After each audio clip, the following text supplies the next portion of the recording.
Hi, it's Mark from Top Local Lead Generation. We're here this morning with Mr. Bernie Pawlik of the famous Pawlik Automotive in Vancouver, 16-time winners of Best Auto Repair in Vancouver as voted by their customers. How are you doing today, Bernie? Doing very well. So we're going to talk about the pitfalls. We had a little conversation last week about used cars and all the advantages, the price, etc., bigger, fancier for the same price. But there's some pitfalls, and you mentioned that we were going to talk about those. So what are the pitfalls of buying a used car? Well, absolutely. There are definitely pitfalls.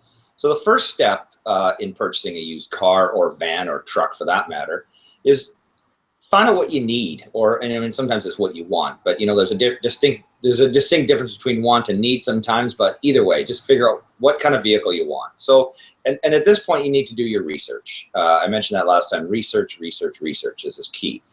So you say you settle on a four-door sedan compact kind of model. Then what you need to do is look at comparable vehicles, look at stuff you like, look at what you think might be good. So I just picked a couple of models, a few different models in that category: compact, sedan. There's the Toyota Camry. There's the Honda Accord. These are sort of the nicer models. Honda Accord, this BMW 328i, Mercedes C250. Ford Fusion, or Buick LaCrosse. Now, there's a lot of other models that I haven't mentioned, but there's 6 sort of comparable type vehicles. So you you do some research, you figure out the price points of the vehicles, whether or not that meets your budget, whether you like the vehicles or not, and then that's your starting point. So the first step is to narrow it down to the model that suits your needs, what you need. Do you have a family? Do you need a minivan? Do you have a business? Do you need a truck? Or do you just want a sports car? And you figure out what your starting point. So how do you end up finding the prices? The best thing I can suggest is you look at papers. I say papers, but online, Craigslist. That's a good resource. There's the Auto Trader. There's a huge resource there. Kijiji has got some cars for sale, and I mean there's even your local newspapers and stuff, which is not a very huge resource, but Craigslist and Auto Trader would be the biggest things. And you look at your list and you go, okay, how much is say for example a 2011 Toyota Camry, and you get an idea, of the price range and the mileage and what's happening with the car, and that gives you kind of a base idea. And then you could write down a little, make a little data sheet yourself, nothing complicated, but sort of a price range, and you go, okay, these would meet my needs. And there's your price research. So I researched price. What's next? So next step, and this is, I would say, one of the most important things, probably the most important thing, is to look at projected reliability and maintenance costs.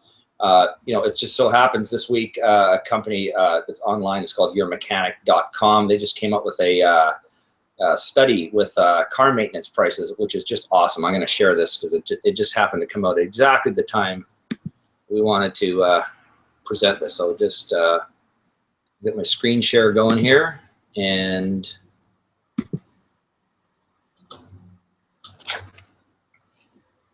start screen sharing. There we go. So this is a cost list that they've compiled of vehicle brands and their maintenance cost over a period of 10 years. Now you'll notice that BMW sits at the top, substantially more expensive than the next car down, which is a Mercedes. About $5,000 more over a 10-year period than a Mercedes. Then there's Cadillac, Volvo, all the way down. But you'll notice that almost all the brands in the top are fancy luxury cars, European brands.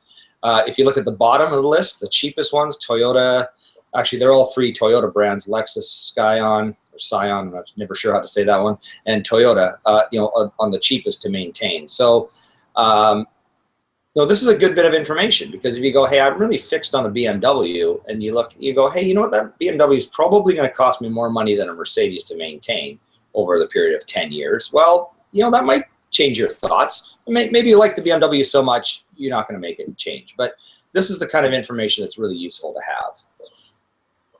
So this is one list. The other awesome piece of list here, which I'll switch to.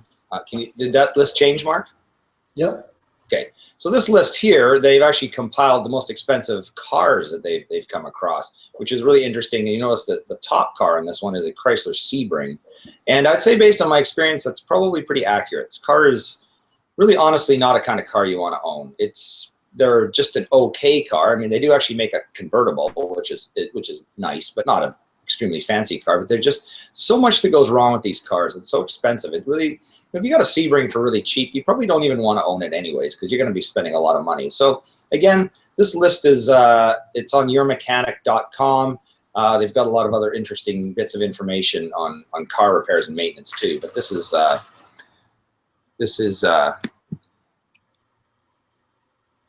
you know, that's a good piece of information. So getting back where we were talking, so there's other resources. There's the Lemonade used car guides. These are very good resources as well, although I find them sometimes a little opinionated with their ideas. But yeah, those are a couple of the resources you can look at. So I've used Lemonade in the past. What do you mean by opinionated? Well, I think Lemonade, they're a bit of a, how do I say it, consumer crusading organization. I mean, their agenda is really to hold manufacturers' feet to the fire to make a good quality car product, which is excellent. I mean, there's no doubt about it, that's a great thing. But just some of their, I mean, going back many years, I really wanted a Volkswagen Westphalia van, because they were kind of a unique camper van, and only Volkswagen really made it unique, you know. And if you read the reviews about it, you know, you wouldn't want to touch one with a 10-foot pole. And there's a lot of things about Volkswagens that weren't great, but you know what? If you have your eyes open and you go into a transaction, it doesn't really matter. It's like, yes, you know, there are issues, but you know, they're very much like, don't buy it. Well, I want one. So that I'm kind of of the opinion, whatever car you want, you should buy and have, just know the consequence of it. So I mean, putting opinions other than this is what it costs to maintain is you know, just facts are good, and then you can make your own decisions from there. Another excellent source of information, by the way, is just talking to people who repair cars, people like us. You may have a shop you deal with who you trust. Talk to them about the car you're looking at and say, this is what I'm thinking about buying. What's your experience with it? And there's also, you know, specialist shops that work on a lot of cars. Again, I don't know if I say this, you know, if you want to just trust the opinion of one shop, you might want to call a couple of different places, because I find in our business there's a lot of opinionated people, and their opinions may not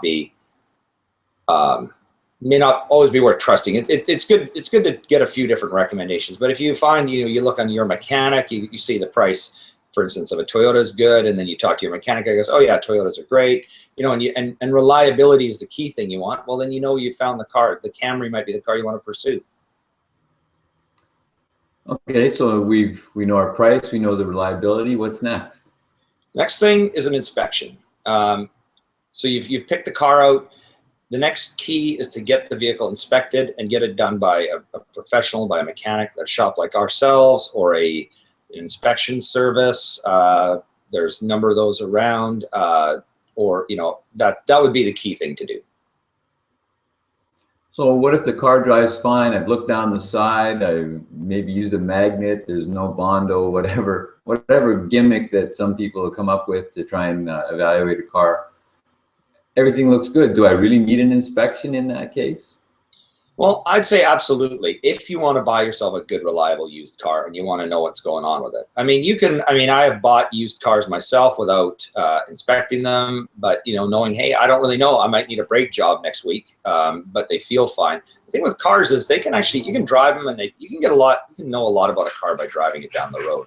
But also, you can never, you know, there's a lot of things that you won't really know that need to be done. Like there may be an oil leak, or there's a coolant leak. It's not really that noticeable.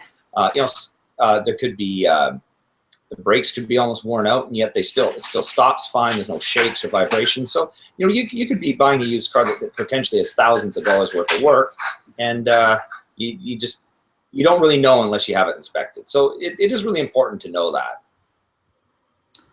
Any other thoughts for today? You know, just final thoughts. I just want to summarize what we've talked about. You know, the first point is pick the car that you want, pick the car that you need, and do some research in the price range. Get to know what the price is. You know, once you know the price, then you'll know, hey, that's a good deal, or that's not a good deal. You look at the reliability reports to hone your selection down. Going, you know what, I like BMWs, but I wouldn't buy one because it's going to cost too much money to repair. I'll settle with a Honda Accord, which is not settling at all, by the way. It's a very nice car. You know, so you got to look at it. Or you might say, hey, you know what? I want the BMW anyhow. I don't care. I'll just pay more money because I want the BMW. So you look at the reliability reports, you make your choice there, and then the third thing you do is you pick the vehicle and you take it and get it inspected. And then from there, you make your choice and you make your purchase. So the next episode, we're going to talk about you know, some vehicle types to avoid and some vehicles to be cautious of. And that's it. All right, so we've been talking with Mr. Bernie Pawlik, Pawlik Automotive in Vancouver. If you want to buy a car, these are the guys to go see for an inspection. Give them a call, 604-327-7112. They're busy. You must book ahead. Or check out their website. Tons of information on there, pawlikautomotive.com. Thanks, Bernie. Thanks, Mark.